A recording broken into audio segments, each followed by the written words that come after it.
Hey guys, welcome back to the channel and thanks for joining me again. This lesson is going to be a little more casual and quick than usual, hence the casual and quick attire. So we're going to be looking at a bluesy, swampy kind of groove in the key of G, or G minor pentatonic, and it's going to incorporate some hybrid picking, using a plectrum and your fingers. This sort of vibe's always really fun to play around with. It's the sort of thing you're going to hear on the soundtrack to the Ice Road Truckers, but it's really good fun for us guitar players, very satisfying. And swampy, dirty, bluesy riffage like this really needs a swampy and dirty bluesy tone. So we'll get into a bit of tone talk to kick things off. So first of all, the guitar. This is a Novo Solus. It's got a Tele bridge pickup and a Fralin P90 in the neck. I'm running this on the bridge pickup and I have everything wide open. And that's going into a Cali 76 compressor pedal based on the famous 1176 rack unit. It adds a nice little bit of squish. Doesn't really do too much. I've got it set very subtle, but it just helps to control the dynamics just that little bit. That's then going into a Vemuram Jan Ray pedal, where I have the volume set just past halfway, as you'll see in the pictures here. This pedal is very thick, chewy and organic sounding, and that's exactly what we're going for. And finally we hit the Strymon Flint for a bit of harmonic trem.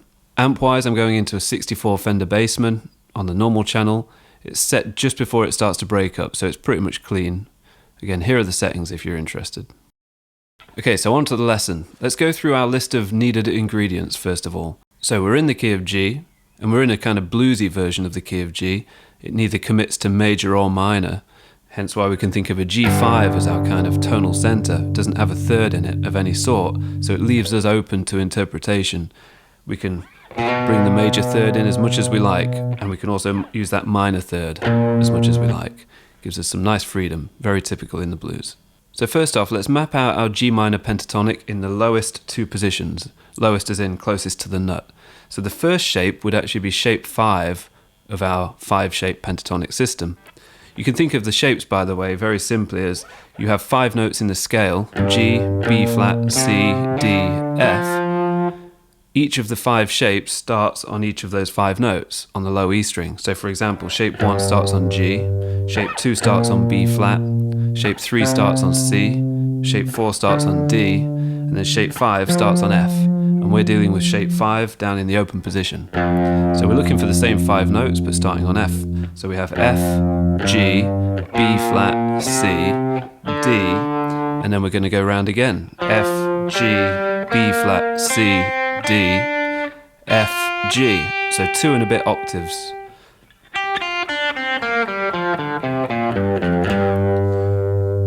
Incorporating the open strings, of course. I think it's important to train your ears to hear this scale as the G minor pentatonic. So for any shape that doesn't have the root as the lowest note, I'd actually start on the root still, G, go all the way through the shape, come back down, and then pick up that straggler, and then return to the root. So we're centering our hearing on that G root note. Now let's make that the blues scale by simply adding one more note, the flatted 5th. So in this case that's D flat. There it is. There it is again.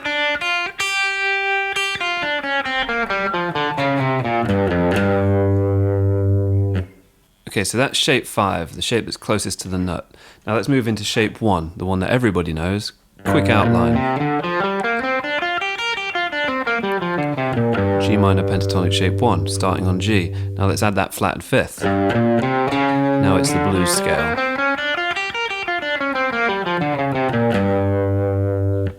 By the way, all of these scale shapes, as well as the actual tab and notation for the performance at the start, are going to be included with the lesson materials, as is my backing track. You can get hold of them at the links in the description. Okay, so next, before we get into the breakdown of what I actually played in the intro, let me show you how those ideas come about, the concepts that are being used. Let's take just the lowest octave of shape 1 of your G minor blues scale and use the plectrum to play all of those notes. Now using hybrid picking, we're going to pick the open G string along with each of those. I'm going to use my second finger to do that.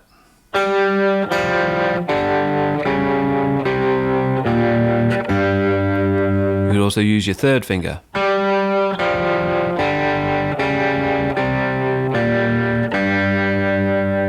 I tend to use a mixture. You might see me switching around a bit. Practice balancing your volume across the plectrum notes and the finger-picked notes so that the plectrum doesn't overshadow them. And practice every extreme from quiet to loud.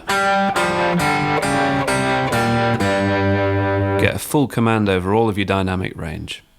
Okay, so now a similar thing with shape 5. We're going to take the bottom half of the scale, so from the D string down. Of course, now we get this low F involved. We'll also bring in the major third at the end, just to get used to switching from that minor to the major tonality, sliding from the minor third to the major third. Now let's do that with the open G string, hybrid picked on top of everything.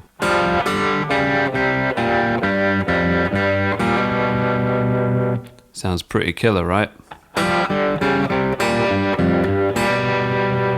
Now you want to start trying to move between those shapes seamlessly. So you might start in shape 1, then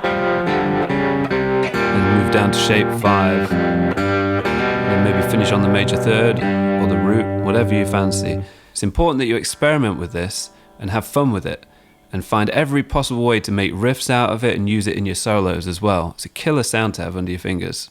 Now also, if we think about the notes in the G minor pentatonic, as well as that G note that allows us to hit the open G string, we have a D note, which is going to allow us to bring the open D string in a similar way. Sounds really good, especially down in those low notes.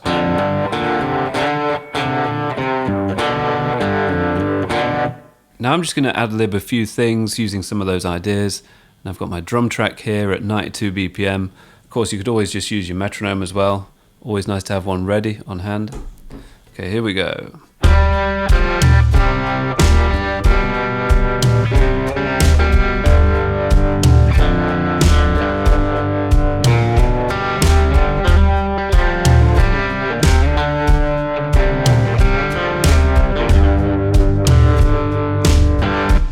And of course, you don't always have to be hitting the two notes together. You can feel free to pick those open strings between notes.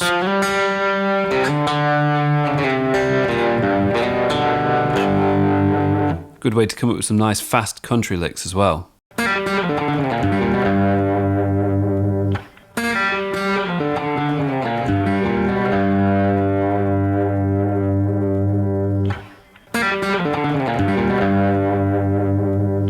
And another really cool thing to play around with is chucking that stuff on the end of one of your standard favourite blues licks.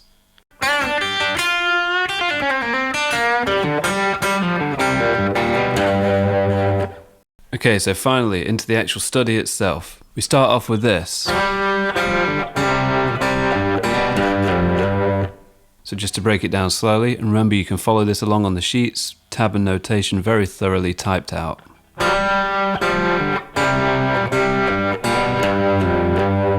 Make sure that you get that nice little pull off as you transition from shape 1 to shape 5. Good thing to practice. And then sliding from the root to the flat 7 and back, kind of implying a G7 sound as well there. Phrase 2 starts on the and of 4 rather than beat 1 like the last phrase, and we have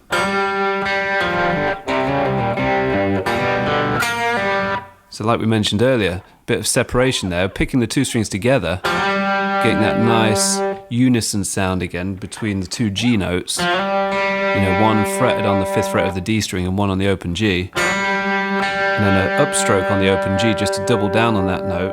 And down the scale. So we're thinking about how the open strings would incorporate within our scale. And a bit of this back and forth to the flat 5. And then major third, open D, and then one of these Keith Richards sounding things, or Black Crows-ish in my mind.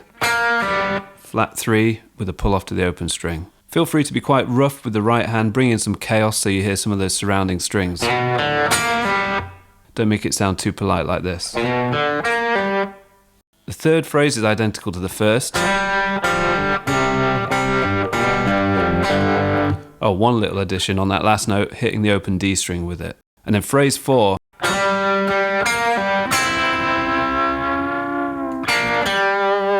Pretty straightforward stuff. Again, kind of Stonesy. Getting that open string pull off again, and then a double string bend. 5th fret of the G and B strings. You can use your last 2 fingers, or you can pull down with the 3rd finger, barring them both, whatever you prefer. Then a little Hendrix Slide to take us to the next section, the B section. By the way, those Hendrix slides, I often get asked about that. You know, I think as guitar players we forget that those are things that need to be learned at some point, and we just think of them as almost gestures, like saying hello or something. But there is a certain knack to it. First of all, the slide itself, you can start anywhere you want, high up on the fretboard. Generally, I'd say it's good advice to go at least an octave above the note you're going to end up on. So if I want to get down to here, I'm going to think of where that note is 1 octave higher, and make sure I start either there or above somewhere. Now step 1 is learn to strike and slide down and execute the landing. It's always good advice to look down at the fret you want to finish your slide on, because you'll land it every time if you do that, rather than watching the hand move. Now the next step is to bring in some chaos around it. Maybe an upstroke on some random open strings before the downstroke there. Make sure that when you land this finger though, that your spare fingers are muting out those previously ringing open strings. This stuff sounds stupid slowed down, by the way, but trust me that it sounds amazing when you chuck it in at full speed. And that's that sort of slide you're hearing in Purple Haze, and it's a bit of a ZZ Top vibe. It reminds me of Give Me All Your Lovin' as well. Cool little trick. And then landing this note with a heavy downstroke. Now we're in the B section.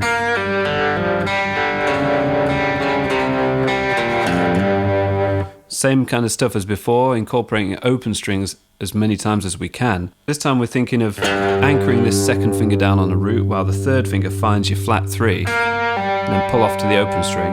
Open D string next with a hammer onto the 3rd fret, back to that root. That's a cool little thing. Anyway, we continue on. Flat 5. Building up a kind of a James Bond-esque kind of riff there.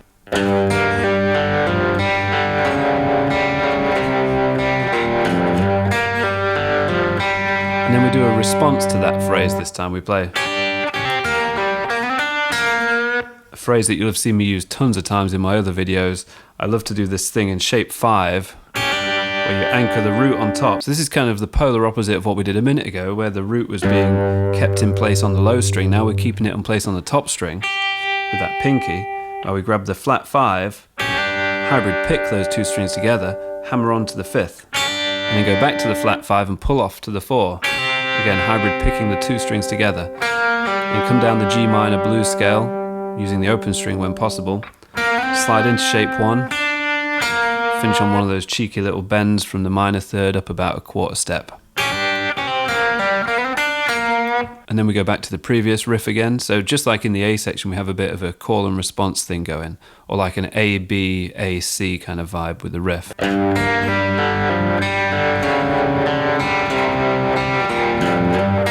then the closing phrase of the B section, walking down chromatically to the C note, which we actually bury in the middle of a low string set triad to start off our C section. So that's a C with a G in the bass, nice C major triad, and then a B flat chord. One of these hefty power chords where we're thinking of the B flat 5 here, but also bringing that 5th in the bass. I use my pinky to bar these things.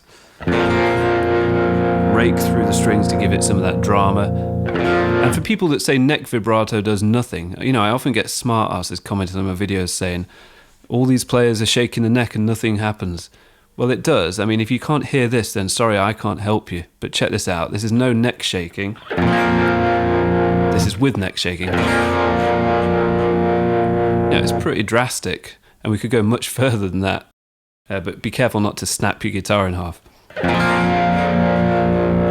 Adds a nice bit of D-tune. And then a G5 chord. This little Bluegrass G5 shape takes a bit of practice, because you've got to be quite discerning about what you strike and what's happening in your left hand. So I'm hitting the root note here, but I'm killing the A string. And when I strum, I'm making sure I'm only going as far as the D and G strings. I don't want to hit the B string. So practice hitting strong, but not going through to the B string. You know, it's a fine balance. It's not the end of the world if you do hit it, but it's a fun thing to work on anyway. And remember, a G5 is a chord that is just the root, G, and the fifth, hence the name G5. So the fifth of G is D. So G and D together, you've got yourself a G5, however you want to do it. There's so many ways. Okay, and then we go full classic rock here. I'm trying to channel my inner Joe Walsh with some of these phrases. Check out Funk 49 by the James Gang, and you'll see exactly where I got the inspiration from here. So we're leaving 2 bars of empty space here to fill. We get to be the guitar hero for a moment. There's our first phrase. This train whistle bend that I use all the time. 10th fret on the top string, 11th fret on the B string. Bend the B string about a quarter step, and then come down the G minor pentatonic. And then we go back to that chord progression again. This time we're getting the full C5 here and going as far as the B string. And again, a bit of neck vibrato. And then the G5. And our second phrase, we're going to play. Nice little phrase, right? That's the flat 7 of G, the 5th, and then a little bit of major pentatonic stuff.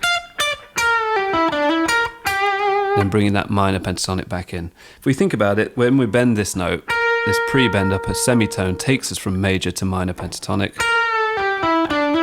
And then this time we just straight out play that minor third before going to the root. You'll see on the sheet I've gone as far as to even tab out the little percussive hits before it, because that adds a lot of vibe, you know, especially with overdrive. These sounds. Raking into this note to make it really chewy. Remember, we're going for that 70s vibe here. We're thinking Joe Walsh, Joe Perry, Paul Kossoff, Jimmy Page, those great players back in the day who knew how to strike hard and bring those extra overtones out of the note. And then we go back to this shape again, the C over G, low string triad. Now move it down a whole tone, and you've got your B flat low string triad, so we're following those changes again. Then back to the G5. And then this time we go full on Billy Gibbons. You know, I mentioned earlier that this is kind of in the spirit of the ZZ Top Rhythmina album, which is full of these fat, fuzzed up, dirty blues riffs with open strings jangling out all over the place. And this is a very common Billy Gibbons phrase, used all over the place, but a good example would be, I'm bad, I'm nationwide.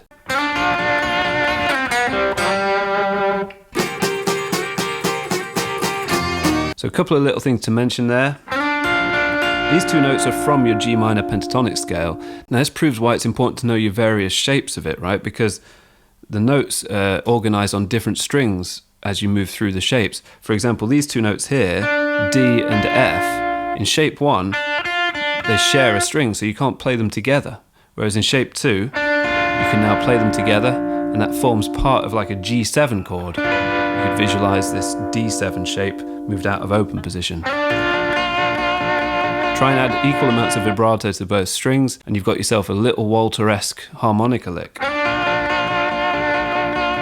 And learn to play it with a triplet feel. 1 and a 2 and a 3 and a 4 and a... You know, you could practice chucking it into a very common blues phrase like this, for example. 1 and a 2 and a 3 and a 4 and a 1.